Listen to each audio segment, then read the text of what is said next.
Benelli versus Mossberg. So showdown in Little Tokyo right here. Two pretty awesome semi-auto 12 gauges. The Mossberg's claim to fame is, it can kind of chew up everything. The Benelli, which is the one on top, is a little more dependent, theoretically, on what ammo you're shooting. And honestly, out of either one of these guns, as long as you shoot good ammo, you shouldn't have any problems. You could have a problem on either one of these guns if you use that really cheap stuff. You could have a problem out of a pump action shotgun if you choose that really cheap stuff. So to say that, your semi-auto should chew up the cheap stuff, and when I say cheap stuff, I'm talking about that really, really cheap, 9-shot, Walmart, $4.99 for 25 rounds. I don't think that's a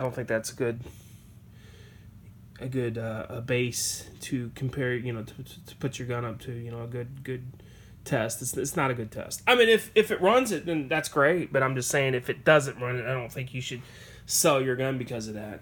The only way that I would say that you should worry about that is if that's the only thing that you're going to be shooting out of the gun. I mean, if you do a 3-gun match with either one of these guns and that's what you're going to be shooting, or if that's your, preferred self-defense load, I say rethink your situation there, because that's not a great defensive option. There's much, even if you go with birdshot, there's much better stuff that you could use for a couple bucks more that would be much better and would shoot out of either one of these guns just fine. So don't base your semi-auto on that really cheap stuff, please. You're doing yourself a disservice by doing that, especially with this Benelli. I've watched some other videos where guys are a little frustrated, if it doesn't run the low brass cheap stuff, and it's like, hey, that's not what this gun is designed for. Maybe if it was a skeet gun or something, and you're just shooting skeet and you're trying to use that really cheap stuff, just to keep the cost down, okay, maybe then. But, these are both defensive shotguns. Use the proper ammo in them. If they can shoot the cheap stuff, great. But don't get rid of the gun if they don't cycle that stuff 100%. And if they do, that's great. It's an added bonus. But don't, in my opinion, limit the gun to that. That's your baseline of whether or not you keep the gun, as if it shoots the garbage stuff that I've had problems even out of pumps with. So up until the point that I had a problem out of a pump with that really cheap stuff, and it's gotten worse over the years. I may have been of a different opinion on whether or not you should sell one of these guns because they didn't shoot it. But now that I've seen pumps have a problem with it, and like I said, especially 870s, don't do that. Shoot decent stuff. Either one of these guns is expensive, so why you would, only shoot cheap stuff and judge the gun by that is beyond me. I mean, it's a shotgun. You're probably not going to shoot it all day long anyway, so, I kind of want to shoot the stuff that I'm going to be shooting out of it. Birdshot doesn't turn me on unless I'm hunting. Suffice it to say, if I'm going to shoot one of these, I'm going to be shooting buckshot or slugs. And just about any buckshot or slug should run just fine out of either one of these. Assuming, that you have either one of these, or you're thinking about getting either one. One of the things right off the bat that people love Mossbergs about is the tank-mounted safety, and this one is no different. Just like the 500 and 590, it's got a tank-mounted safety. That's good and bad. It's good if you got this kind of stock. It's bad if you got this kind of stock. It completely negates the reason why this safety is there if you put a pistol grip on it. No, that's not saying that you can't and stuff, but it's not ergonomic. It's not good to have the safety in that position if you have a pistol grip stock. So that's why you see that one, it's got a pistol grip, because the safety is right here. And this one's got a conventional stock. I can do either stock, But on this gun, or any Mossberg for that matter, I recommend, if you don't know any better, I recommend the conventional stock, especially if you don't really know about this safety, because I think once you pick the gun up and it's got pistol grip stock on it, you may go, oh man, that safety is, you got to take your hand off the grip in order to take the safety off. I've heard some guys say, well, I can use my chin to push this forward. Okay, whatever, dude. That's a little ridiculous. But this one is an inertia-driven gun. This one is a gas-driven gun. And therefore, the forearm on this one is bigger. It's got more stuff underneath it. Let's see how it's wider, it's fatter. Sticks out a little bit more than this one. This gun right here, the Benelli, is just a slender gun. It's just a sleek gun, in my humble opinion. Either one of them, either choice you make is a good choice, in my humble opinion. This one is a little bit shorter. The Mossberg overall is a little bit shorter. It's got an 18.5-inch barrel. The Benelli's got a 19.5-inch barrel. So you're going to get a little bit more velocity out of that one. This one's got ghost ring sights, LPA ghost ring sights made in Italy. Very nice sights. Very nice. Fiber optic front. So you can get you a little taste of the sight picture. Maybe, maybe not. Probably not too much. Cool sights. And you can get the Benelli with this style of sight too. Most of you probably know that. The ghost rings. Between the ghost rings and the rifled sights, I put a little paint on there too. Man, I don't know. You can see that the ghost ring sights are definitely bigger, especially on the front. They stick up much higher than the rifled sights. So if snagging or something like that is an issue, then maybe the rifled sights. I would probably say overall the rifled sights I kind of like better. I'm not sure if they make rifle sights on the Mossberg or not. I think it's either the bead or these style sights. It's kind of user preference. Either one is fine to me. Even the bead is fine. The only time that I really don't like the bead, just the bead sight, is if you're shooting slugs. The problem with shooting slugs, if you just got a bead sight, is your cheeks got to be really low. There's nothing to line up on the back except for putting the bead on top of the receiver right here. Right back at the back. In a fast shooting situation, that may or may not happen. So, if you're shooting slugs and you got a bead sight, if you know what you're doing, you should be fine. But you could make a mistake very easily and then end up missing your target with just a bead with slugs. With buckshot and birdshot, beads are fantastic. And if you're going to be shooting slugs, I say either go with one of these two. My preference would probably be the rifle sights. And obviously that's why I got this one. I had this one before I got this one. I've had this one for a few years. And I could have got this one, not this same exact gun, obviously, because it doesn't have ghost rings, but I could have got a version of this with ghost rings, and I was like, I think I'm going to get the rifled sights. I kind of like them. I really like them. Once you put a little bit of luminescent paint on them, they're actually really good.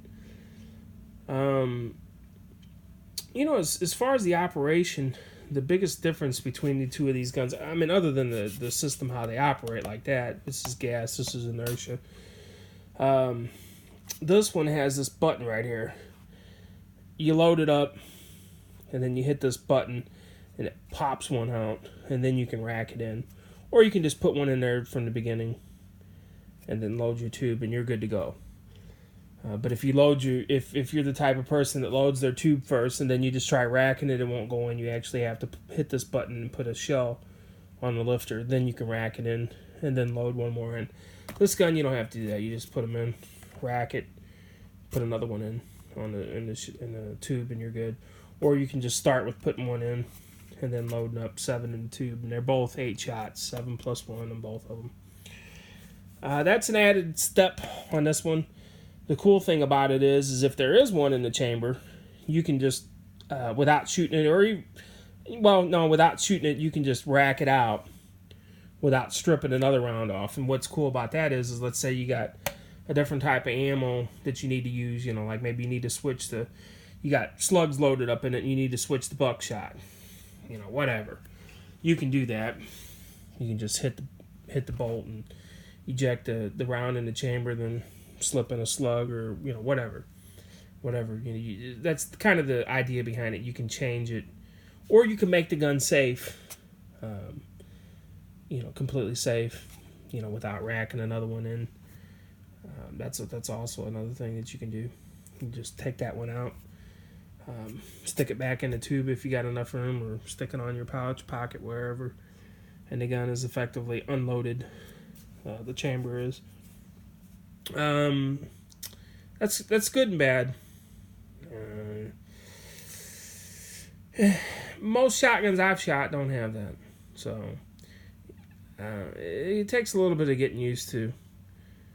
Do you need it? No, I don't think you need it. I think that's a little bit of hyped. I mean, you could use it. It's there if you need it. But no matter what, it's still an extra step that could make you fumble, in a life or death situation. Potentially, maybe.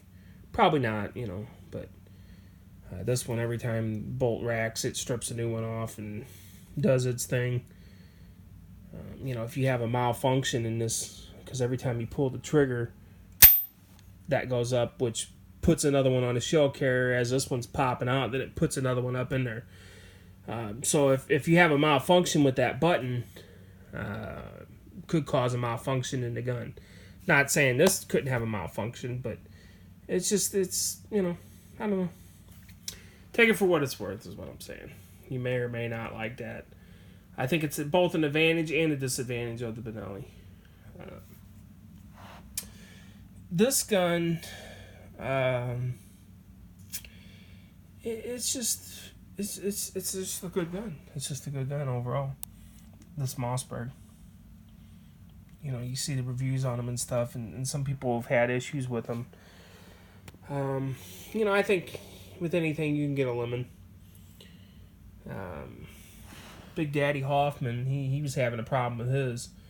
I think he had the Jerry Mikulik model, and he was shooting some cheaper stuff, which he said he's had good luck with out of other guns, but unfortunately in this style of Mossberg 930, it didn't like it. And then once he switched to a different ammo, it was fine.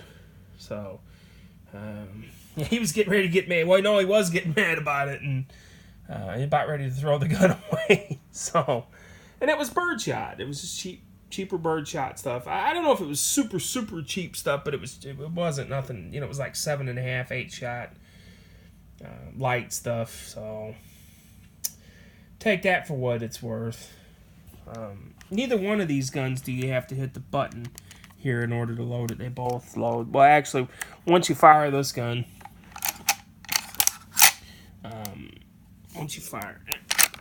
get it back. Once you fire it like that, then you can load it. This has got to be down, basically what I'm saying. Otherwise, if you fire it, for some reason you have a malfunction, you try to put another one in there, it won't. You can hit this button, and then you can load it like that. But that's not how the gun's supposed to operate. Basically, when the gun's, ready, you can hit that without having to hit the button. I was a little confused about that when I first got it. Because if you pull the trigger, that should have fired a shot, which would have reset this, and then you can put more shells in it, just like this one. This one is the shell lifter itself. When you put rounds into it, it doesn't pinch your finger. There's a generous amount of room in there. This one, not so much. It doesn't have as big of a relief, even though it looks bigger. The distance between there isn't as much. When you push down in there, you can feel it. This one. You can feel this one when you put it down in there. It just feels better, is what I'm saying. It feels better when you put the shell up in there than on this one. That's important because you're constantly going to be topping off your shotgun. That's very important. You can get longer extensions for this one. As I've said in the review for this one, I think this is made into one piece. I haven't found any information on it still. I think it's one piece. This one you can put a little bit longer extension if you want, and that's okay. If you come out, let me use this flashlight. If you come out to there, that's fine. It looks goofy, but it's fine. I have not taken this gun apart, but from what I've heard, it's a little more complicated because you got to take other stuff off in order to get this barrel off. This one, you just undo this clamp and take that off, and then everything slides off. Very simple design. It's very simple. This one, much more intricate design because it's gas. Which one of these should you get, man? It's a toss-up, man. Whichever one you want. This one's probably going to be easier to find because it's a newer production gun. It's got a bigger bolt handle, which I'm not super crazy about these huge bolt handles. It's easier to grab. This one, I've got another handle coming for it. It's itty-bitty, and it rotates. This one does not. It's locked in there. I don't know if this one just pulls out. Yeah, it just pulls out too. See how it's flat? The other one's round, and it can rotate a little bit. Get that back down in there. There we go. I don't think you'll have to change the bolt knob on this one. That one, you may have to. I would recommend this one to be changed. This one is fine. It's way big enough. I'm not really sure why anybody changes that one at all, other than aesthetics. Maybe you want something, and it's knurled too. It's got nice knurling on there. Like I said, which one, man? Which one? Maybe the Benelli. If I could only have one or two, either one of these guns, man, I might choose the Benelli. It's kind of got a coolness factor. This one does have, but not quite as much. Not quite as much. Not to say that this isn't a fantastic gun. It is. It's just that one's kind of got like kind of got a coolness factor to me. Not even because it's HK. It's just it's just a little sleeker looking. I guess it comes down to probably the looks of it. I think it just looks a little bit cooler because it's a little sleeker looking, a little bit smaller forearm. The operation. I can do either one. It doesn't matter to me. Gas or inertia, it's fine for me. This one does have a lot better recoil pad on it. You can see that. That's squishy. That's a nice recoil pad. This one, not so much. It's just kind of a hard rubber. Very nice recoil pad on this gun. Very impressed with that recoil pad. Neither one of them have screw-in chokes. Neither one. Oh man, it's bright. Neither one of them have screw-in chokes.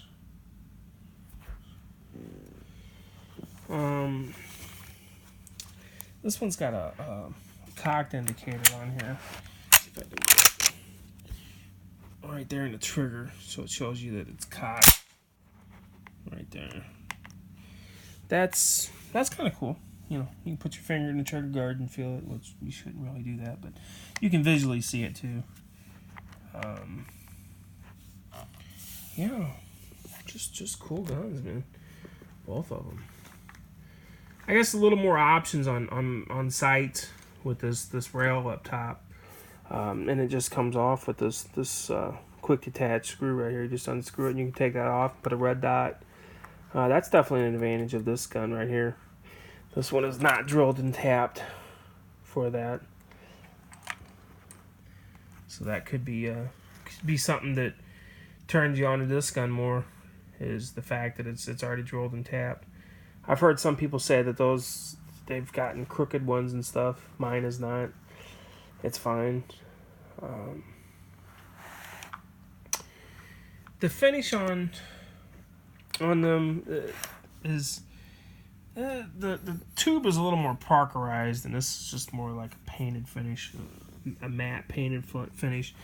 This one right here is a little shinier. It's got a little more gloss to it. No doubt about it, a different finish. Parkerization scratch is really easy. And it's kind of a sucky thing about parkerization. It does scratch. Not that you're probably worried about scratches too much on this gun. That gun, yeah, probably, because it's more of a collector's item.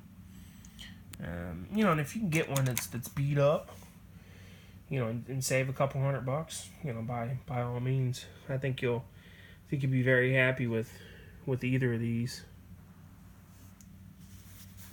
Both of them will serve you well,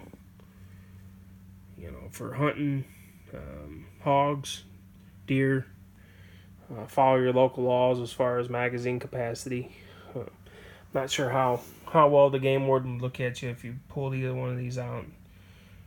I think it'd be cool, but he's definitely going to be checking your capacity if you got a restricted capacity on where you hunt at and stuff, which in Illinois we do. Check that before you do that. Like with hogs, you may not, but with deer, you may.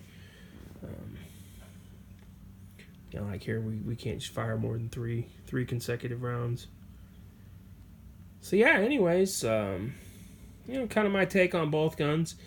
Both of them are great. Either one of them, price is probably going to be more on that one than on this one. You can get one of these used. Probably a pretty good price. I've seen the plain barrels for $4.25. I say if you find one of those, great, man, get it. Snatch it up. I think you'll be happy with it. As far as the Benelli, I think it's a little more of a collector's item. So, not that it's so collectible that it can't be had. That's not what I'm saying. I mean, they're on Gunbroker, usually around the $750 mark.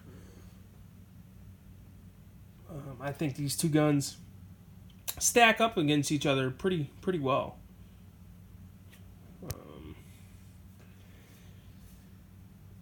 Like I said, either one. If you want a pistol grip, I definitely say get the Benelli. If you got to have a pistol grip, if you're wanting a conventional stock, either one of them would be fine. But the pistol grip definitely goes to the Benelli or other models, such as a Remington 1100, 1187, whatever other model. I just think that this model, Mossbergs don't mesh well with pistol grips. So anyways, yeah, I hope you like the eye candy. That's kind of what these are about, kind of eye candy, and my take on both of them, which one you should get. Which usually it's always your choice if you're thinking about the two main differences. Is the Benelli is inertia, and this one is gas. Inertia is a little bit more sensitive to what you're using. Generally speaking, it's not set in stone. I say with any, whatever shotgun you go with, whether it be a pump or whatever, go with quality ammo. If your life's dependent upon it, especially, go with a quality ammo and you'll be fine. A box of, 5 rounds of some of that slugs right there. Some places, $1 a round, 75 cents a round. What's your life worth? Do you want to use, ultra cheap stuff on, in your home defense shotgun? Maybe if you live in an apartment, but even then, I say spend a couple extra bucks and get something a little bit better that is reliable out of your gun. Check it. So, yeah, anyways, I hope you liked it. 2 cool shotguns, semi-autos. Boom, boom, boom, boom, boom, boom, boom, boom, boom. Thanks for watching.